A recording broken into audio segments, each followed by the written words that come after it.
his lineage goes back to the guy that lost to Kimura. I don't remember what the fuck the dude's name was. And so he's like, if nothing else, I know that this is a weakness in my lineage, so I want to know how to do it so I know how to beat it. And so you've seen, everybody's seen me compete, and I'm really good at this thing. And he said, the concept that you need to get to is, I don't need to control his shoulder that I'm trying to break. I need to control the joint closer and the joint farther away. What's the joint farthest, or the next joint away from the shoulder? It's the spine. I have to control the spine so that I can control the shoulder. And that got me like fucking, just turned my head on and was like, okay, so where am I controlling? What am I controlling? How does this apply? And that's gotten me a lot more control while I'm working. Just kind of, that's why I like his seminars. I'm not learning this super technical detail. There's a thought that occurs in there that gets me thinking about the rest of jiu-jitsu.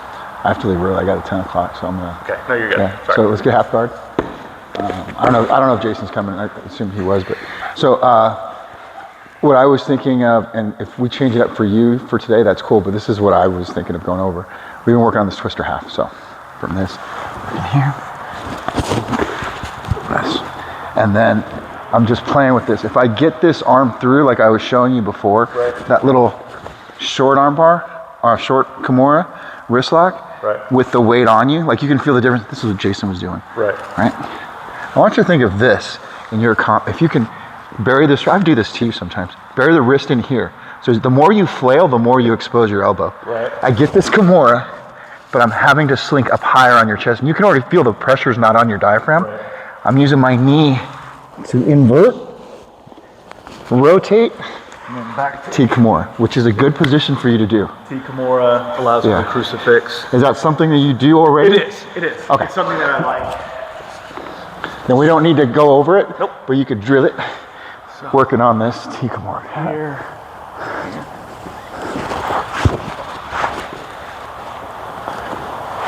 Look at that.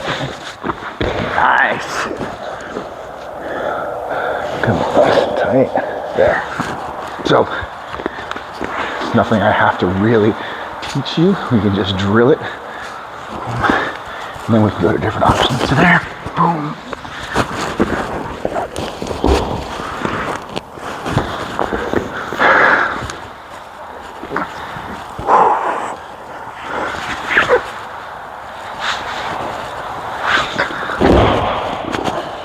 You can get this arm, you can start. Beautiful. I mean, that's something you can do in gi and no-gi, but it also sets you up to either threaten that little cheeky, that little wrist lock. Short wrist lock, which I already told Jason. I was like, I don't remember if you were here. I'm not really going for that. Right. I want you to yank your arm out. But if what you're going to feel differently is a skilled practitioner is going to go in there and block and really keep that tight. So the moment you change your level, your level, you can just bury that wrist as much as you can. You're gonna feel me want to detach. That's when that chicken wing comes up. And then come in. Yeah, so let's work on this one just for, I know you have this. Just control this wrist and let me wiggle. And you're gonna see how that elbow comes up.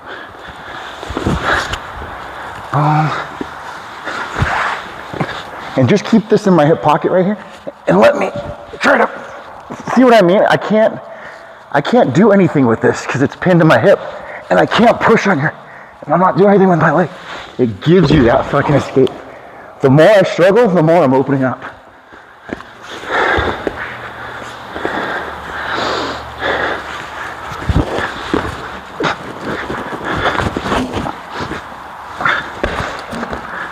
See what I mean? Yeah, because if I've got it too far out, it feels vulnerable as well. This is very similar to your game that you do where you just let them cook, right, and you slither in. I'm just burying that wrist right in your hip socket. I didn't realize when I started doing it to people, but I know it started working. Pushing in, it feels like that elbow's in danger. It's not. There's no way to block it for a straight arm bar, but it feels like it, so you want to pull and get it back. You have to locking in. And you feel I didn't rush to get off of your diaphragm either.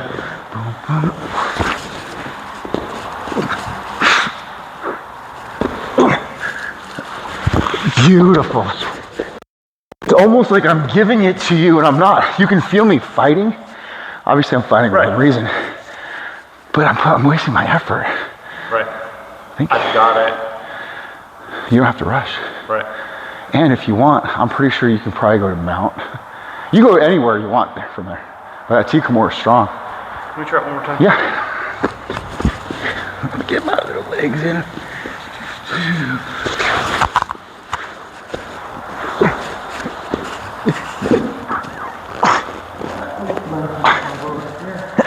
That was a good crack in my back. For shits and giggles on this one, and I'm playing with it too. This is more experimenting with what I do. I felt like your hand was up here on my forearm. Try to put that palm right on the wrist. Yeah, I had. Just see if because you got the long enough arms. See if you can adjust. Well, and I'd also come back. I think I was on the wrist, and then when I started fighting this, Yeah, no, I'd come back. let's just get right here and go ahead and put your palm and focus your palm right on my wrist in my hip pocket. Like right, keeping it right there. That's what you want to feel. Okay? So now, you're not getting the Kimura just yet. I'm trying to stay tight. I'm trying to slink in. See what I mean? This almost gives you way more position and this weight distribution. Right. I'm having a struggle to breathe. And then again. Yeah, you can do this. I can start fighting you. But what am I going to do? Clamp down here? Because you detaching my hip, my hand from my hip, doesn't give you an advantage other than to go to the sub. Well, I'm sitting high. I guess you could try and roll me back. Get that knee out. But yeah, as soon as you start trying to roll me back. See what I mean? You can go to mount, or you can roll. Like I said, there's so many things. Or if you're in a good position, bring that left knee up to my armpit and finish that Kimura. Or step over. I mean, yeah, you know what I mean? So here, you're already gonna have it. So let's just say I'm here. You bring that left knee up, look. You can posture up, finish the Kimura from right there. Yep. Yep. So everything happens from this position, controlling my wrist. Even though, like he was saying, everybody thinks you're controlling the Kimura, but it's really that wrist that you're holding when I hit. keeping the wrist. I've got the wrist elbow, and then the thing that he was talking about was making sure that you keep that shoulder and the back, the shoulder on the ground, the back off the ground. Well, I get it. I get the spine pinning. That's what I talk about too from here, dropping that. But what I want you to know is like we're just coming in from open guard, just open guard, sitting up. It's the same thing as an arm drag from sit up. In this similar, so when we do an arm drag from here, and I know you know this, I'm not pulling you here, but like John Danaher says, if I can push your wrist in, now Right. I'm using your shoulder to anchor. This is way more powerful for me than this is more powerful for you. Right. Yeah. So yes, I'm trying to pull you, but I'm really using this anchor, drive this To hand collapse the shoulder. in. Same thing with this Kimura. You're collapsing my wrist, which is giving you all of this. Right. And then you can just shift your weight. Now my shoulder's compressed. You can take this out whenever you want. Right. So we're just gonna pause a little longer on that. There was another one I wanted to go over. Feel a little, one more time. Yeah. When I'm there, as I move high, I just feel a little. So right here, before you reposition, I want you to bury your palm into my wrist and just let me carry your weight. Don't move up before you. Right here. This is all you gotta do is pause right here. This is what I'm suggesting. So you didn't have to move or adjust anything other than pinning my hand. Because before this, if you unpin my hand, before you actually get my wrist, go ahead and your hands off. If I'm here, I'm gonna eventually go here. All you gotta do is just palm right there. I'm giving it to you because I don't want to give you this elbow. But if you start moving before and you start moving your body here, this is what I'm feeling from you when you start moving before. So let's, yeah, right here. Even though I think I'm safe, I'm just gonna keep it stuck. Keep it tight. From here, if you start feeling this, you can weave right in. And that's me trying to keep my elbow tight. Right. There's a lot of things you can do. Once you get this Kimura right here, let's just say I got my gear, I got here, and you get the Kimura entry, go ahead. Yeah, you got the wrist and everything. I'm trying to stay in tight. What you can do is, if I start opening up, your left knee, you just put it on my hip. Up on top a little bit. You can get it. You can't get it, that's fine. Right there. You see what I mean? Look at my legs are opening up, your right knee is getting free. And I'm still trying to hold on to this, trying to protect my elbow, but I can't defend my legs at the same time. That, you can do a long step and yeah. So, I feel that there's a lot of power in that. I usually say Kimura is like this, but this time I'm actually doing that little Spider-Man webbing. Yeah, getting that pushed out, because it's shoulder, lat. How are you doing with your Kimura defenses? Good. I'm doing pretty good, and especially before Worlds last time, Grant was trying to teach, you know, he doesn't have a Kimura, we have a Kimura. And you've gone over it with me too, and I'm incorporating that more conceptually, like getting it in there and not worrying about, oh, damn it, Mike's got a Kimura on me again. More of, how do I move our Kimura so it's advantageous to me? So and it just crossed my mind. Yes, very true. My position from half guard is different than your position from half guard, and it's the body types. Your sprawled hips, your sprawled hips is different than mine. I have to come in a little bit tighter and stay wider. So it's easier for me to posture up and change my position to posture up. And what I'm saying is, but I feel that because you're longer torso, you're able to come here and still compress my shoulder from here. Right. Right? So if I start getting a Kimura from the bottom, go ahead and go for a Kimura, you're coming in, you're already sprawled. It's harder for you to position yourself up. So if you feel that you're getting into this position later and you're sprawled up and you're like kind of probably floundered on your chest a little bit, I'll need you to bring this in, back in, and bring your knees in. Right. And I want you to build this base and try to frame on this hip. Because this is gonna allow you to posture up. Now, you can't limp arm or posture up, but this base that I have is gonna allow me to bring this up. Right.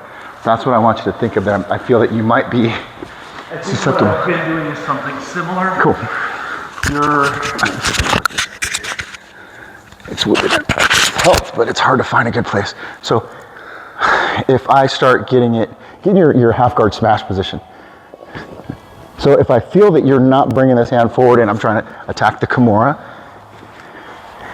the moment you start feeling this, if you want to defend the Kimura and you feel like you can't, I want you to bring your knees in and try to get your base built right there. That's what I want you to think of. Here you're safer. You're still in jeopardy of getting Kimured, but I want you to start bringing your hand up to your heart. So what I've been doing recently is I've been coming down and supporting it. Beautiful. And then that gets me to lock this in here. Cool. And that's where I posture. And as long as you're changing your base. Yeah, not from being in that sprawl position. I have no strength when I'm sprawled out. Cool. So I have to bring it in. I problem solved a thing you're already doing. It just fucking doesn't matter. You do know to limp arm out once you feel the first entry. Well, and if I can get to... Like if I'm here. Yeah. I just want you to posture hip hinge up. Yep. Another one I'll do is I'll let you start smashing, but I'll scoop this to my chest. Yeah, and at that point then I'll start... Yeah. So you want to recognize what you can do. If you can posture up from here, you still can, because this isn't as effective as this. Even this, you can still posture up. Right. Okay. So knowing when you're at risk. So if I'm grabbing this and I'm really just trying to control that, bringing it into your body. The problem we end up making, the simple mistake is when we go to fight for the crossface from here, and you give me that elbow, or you give me this wrist. Right. So you're already doing it. You're already doing it. I just want to make sure I cover it for you. Kimuras, back takes. Yeah, I didn't really think of anything else to work on with you because this would have been a class for me for Jason. Right. The rolling Kimura to other Kimura options, because I didn't want him to rush to the traditional Kimura at half guard. And T-Kimura is something I enjoy because it gives, when you roll off, they can only do one of two things. They're gonna sit in place or they're gonna try and sit up. If they try and sit up, you do the back take. Yeah. It's there. It's always going to be there. I have yet to get the knee in that I haven't finished the back take. just because of the way it rolls. You drive that knee in, and then you pull them back across. You pull them into the bottom hook, and then the top hook hops in. There's a position if you lay on your back. I don't know another name to call it other than the Superman. Let me get you this way. Your head towards me, sorry. Do you know this position right here? I call it the Superman. Okay. But you can get to this position a lot, and it's very similar to T Kimura. You can go to Kimura, you can go to back. So what I do is, without you, so you can see what I'm doing. When I get to a T Kimura, if I feel like maybe I'm expecting or I just couldn't get in, they know that I'm going to try to take their back, I'll control this Kimura and I'll bring the palm of their hand to their belly button, and I'm extending my elbows out and I'm sprawling almost like I'm doing a prone position, shooting position, like this. And that really locks my elbows on their shoulders. But you can see my base is nice and wide. Right. And they're going to decide which way they want to go, or I can start coming up to sit them up. And weighting them down on their shoulders. Yeah. And not going anywhere. So if we start going to that rolling Kimura, T Kimura position, and I start coming here, and I feel like I'm not getting anything, and I'm losing my position, I couldn't bring in, I'll extend down, and you can feel that I feel really powerful here. Right. Okay? And if you try going left and right, you're just going to feel me trying to control you with my elbows. Yep. And then show that, go ahead and come up so I can feel it. Just come up to the... So there's a couple of things that I could do from here depending on what you do, but if I just want to control it and I feel like I'm not going to be able to exploit one way or the other. Oh yeah, that sucks. But it all comes from having this control here and then using my elbows to steer. It's counterintuitive because we always think it's this motion and this motion. Right. Here I'm locked out, you're having to defend, and now your shoulders curl up, and I'm pinning you with my elbows. Pax actually finished like that. He did a sweep, fucking half guard sweep from jiu-jitsu in wrestling, fucking swept the kid over, and then ended up and just fucking held the kid, and the kid rolled back and forth, and he just elbowed in, kept the kid's arms high, and the kid was flailing, and then finally just quit. It was hilarious. I was like, I think jiu-jitsu worked. So let's just work on when you come belly down, I want you to think of making the palm of my wrist down by my navel and extending your arms almost locked out. Not completely locked out, almost locked out. Boom.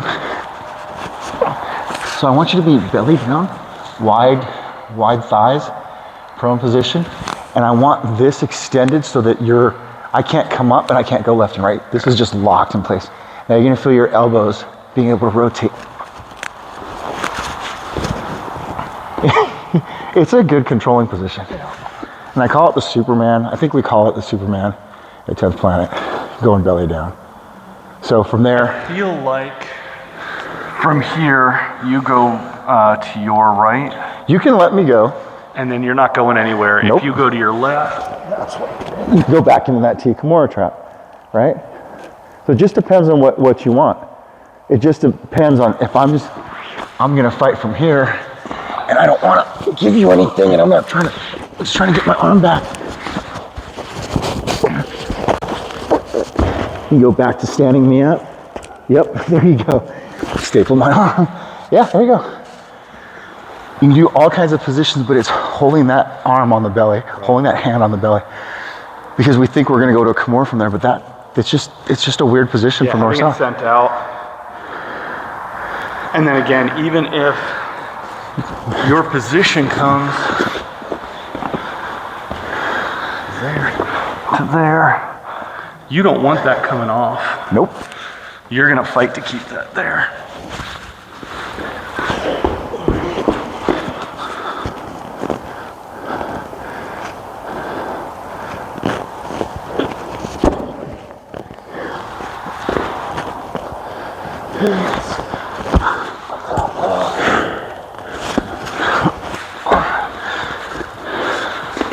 You'll find yourself in that north-south position, but not going from north-south to Kimura. I don't think I've ever done it. Let me get you to north-south. If I get, and I'm threatening north-south, I'm doing this.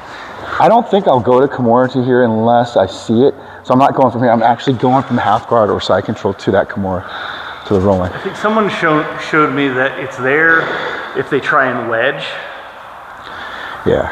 but most people are trying to post out and create distance. The point I'm trying to make, I know it's there, but don't chase it. You're in a better position being at north-south with your elbows and armpits. There was something I've hit a few times out of half guard. I was doing the twister pass, and I'd screwed up the twister pass. The arm had come through.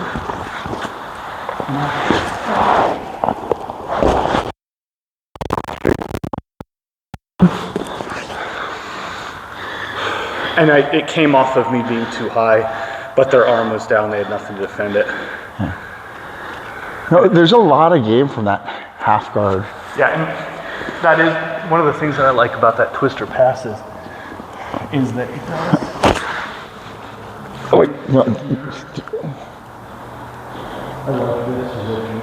I feel stable here. Yep. You feel like that compression back. And to incorporate some of Tanner's game, like I was saying, you can reach either into my hip socket if I leave a pocket there, or if I really, which I can't suck it in, but if I really suck it in and I leave, I'm exaggerating because I wouldn't do that with my short legs. But knowing that you're there, again, this is going back into the same principle. Let me carry your weight, keep your hands free. If you are going to attack a submission, don't worry about finishing the submission, but getting a better position. Because you're winning, dude.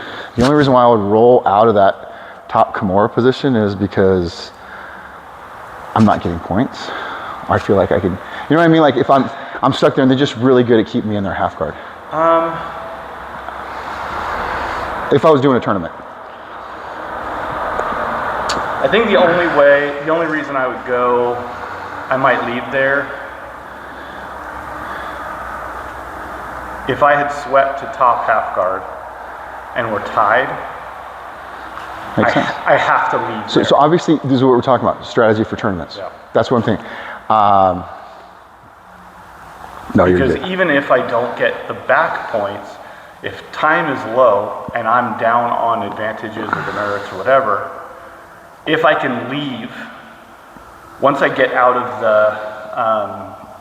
the guard, I get 3 points guard pass. And then I just have to fucking hold on for the end of the match. Yeah.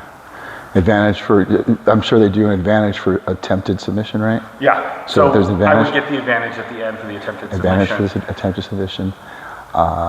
And then to the T Kimura, even though it's not a submission, if you go to a crucifix, no crucifix, you go to back. But Yeah. I would have been caught in half guard.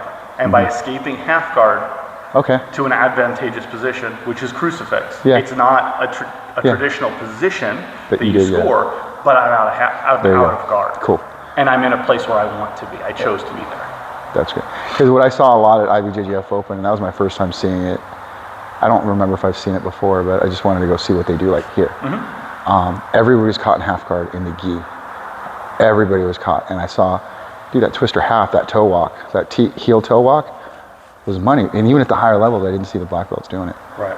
Sean, Coeur d'Alene Jiu-Jitsu Sean, he was so smooth, he didn't even get caught in it. You know what I mean? Yeah. So it wasn't even an issue for him. He does a lot of coyote guard. He does a lot of good, effective, smooth controls. It didn't look like he even broke his rhythm of breathing. He was just very smooth. So I don't know what else.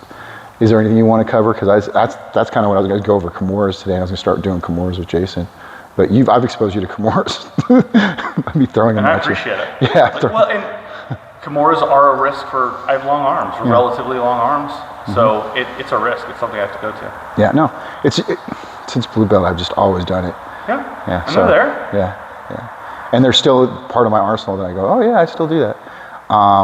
What about you? Is there anything you want to work on? Anything you? Not really. I'm just keeping my head in the game. Just kind of what's here, what's available, kind of touching things, and I'm not, again, I'm a week out now, so everything's kind of low impact. Just kind of get the muscles moving and warm, and then let them stop. So this is, this is what I try to tell, because I'm recording and I don't want to say anything negative. It's never that I do off camera either. Right. But no, what I'm saying is what I saw for me in the tournament, trying to go as a coach, my mentality, and I know you know this, I can't compete and coach my son when we do tournaments, so I do one or the other, but I can't do both. So with them, I wanted to say, okay, whoever's competing, I thought you and Tanner were competing. I was like, well, let me go help out. I didn't see the cohesion, the team with the teammates that were there.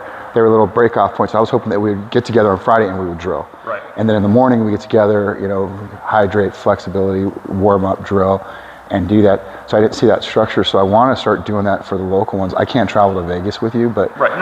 No, I know you get it. But like if I could, I would. I'm like, I appreciate it. I want to start building that so that. Well, and in reality, that's kind of what we're doing in Vegas. Is I'm going with the folks out of Missoula, I think it's Source, but they're an SBA affiliate. But it's Sean, who's competing, Masters 5 brown belt, and then his son and daughter are both competing also. And they got an Airbnb. That's the little short guy. I don't remember his name. There was, it doesn't matter. I met a brown belt last year at the last seminar. I think it's Kalispell. It doesn't matter. Yeah. I'm horrible with names. Anyway, but yeah, so I met up with them, or I met them at Denver. I saw them again in Austin. I was like, man, if we're going to be competing together like this, I need to get your number. We can split an Airbnb or something. And they're like, oh yeah, sounds good. And then I had forgotten to get the number. And then I saw them again at Worlds. I was like, damn it, I have to get your number. So I ended up getting with them on Messenger. They actually came into Coeur d'Alene a couple months ago, and during a wrestling tournament, we went and had dinner with them. But I'm actually splitting an Airbnb with them now. So Luis, that was up in Bonners, he's the head instructor there. And he's also the, is it Luis? It doesn't matter. I don't remember Luis. I remember Eduardo. But Anyway. But yeah, so I'm splitting an Airbnb with them, and it looks like we're all going to be competing on different days, so we'll be able to warm each other up. And so what I want for our gym is, I don't have the time to build a kids teens program. There's so many black belts already involved. Like I go, okay, I choose my battles. It's all good. I'm not trying to take over. I just want to do certain things, just like I did with my morning classes. Like I don't have this structured formally, intentionally. But I want to start getting like a mentor program for students that want to progress and maybe work on their belts so that they start teaching. So white belts and blue belts start getting mentored to assist teach. Right. And then also with the kids, they start getting more into instructing. And then those that are willing to compete, we support them 8 weeks out. And we say, hey, okay, can you come twice a week? We're going to have, instead of you coming Tuesday and Thursday, we're going to have this session, or we block off, you can only make this class, we're going to go in this corner. It's going to be for the competitors and those that want to help them. And then we have the ones that don't want to compete but want to help, or they want to do advanced stuff. They might be leaning towards competing in the future. Right. So that's what I'm thinking, is I'm trying to cultivate that and make them understand you don't have to compete to promote. And I know you know that, but it doesn't, like Angela got so much out of this tournament. Absolutely. Because I told her, and I know you've been mentoring her too, but I just ingrained what PJ Barch told me, you win or you learn. And I was like, it didn't make sense until it made sense. Right. I'd never heard that before I started doing jiu-jitsu. Well, yeah. We're all, to a certain extent, we're all teammates. Everybody's in here they're here for their own reasons, but we're all having a good time. We're learning stuff, but we're trying not to break our toys. And so, you're kind of polite, and you'll let this kind of thing go. And it's not a big deal. And you know what? You did a really good job getting to that takedown, so I'm not going to fight it 100%. In the same sense, there isn't the ego like, he tried to get me, he didn't get me. No, I'm like, in my mind, I'm like, he's being nice. Tanner let me do this, or you didn't tweak my shoulder, or you didn't smash me. That's what I'm thinking. Right. I'm like, I appreciate that, whether it is or not. I don't go, fuck that guy, he didn't get it. You know, I never think that. I'm like, fuck, I should have gotten this better, sooner, quicker. Oh, he took an advantage. And that's what I'm feeling like, oh, here we are again, fucking getting smashed. Which is, you know, or when I get out, you're like, fuck, I let him out. You know? Right. You know? So, Or, yeah, and that's it exactly. Or fucking I'm rolling with this goddamn bowling ball. So I guess I'm talking to you because of the whole military background too, is mentoring some of the students and to cultivate the culture that I think is conducive to jiu-jitsu, that I kind of see. A lot of people are lost. They're just kind of, I'm gonna go to class, but there's like, they don't have any structure, and I don't think it's Tanner. Tanner does a lot, but, Right. and he puts out a good, consistent program. And that's why I like watching Tony's and all the other guys. I'm like, I want to overlap a little bit. But if we get like an instructor meeting like every 2 weeks or every week, where we just even touch base, those that can't make it, we get on the phone like, hey, this is what we're going to cover over the next 6 weeks, and we're on week 4. This is what they're doing in the other classes. This is what I've been doing in my morning class. So that we're kind of have like so there's like, they're all seeing the same shit, but not exactly the same shit. Yeah. And I want one fundamentals block. Like I see people come in and they start a class, it's like their first class and they don't even know what the fuck's going on. We had a couple guys come in at the end of leg locks, Yeah. and it was like, Yeah, you guys and I are- told him, I'm like, dude, this is a lot. I get that this is a lot. Just keep showing up. Yeah. It's hard, but you're at the end of a thing. Wait 2 weeks. Bear with this for 2 more weeks, and we're back into fundamentals, and you're going to get a whole lot more. Yeah, I'll be here. Disappear. I mean, you know how it is. Yeah. But you know, try to mentor guys, and like, you know, yeah, this is hard. It's going to be hard. You're just going to have to kind of suck it up. And are you strong enough to do this? Yeah.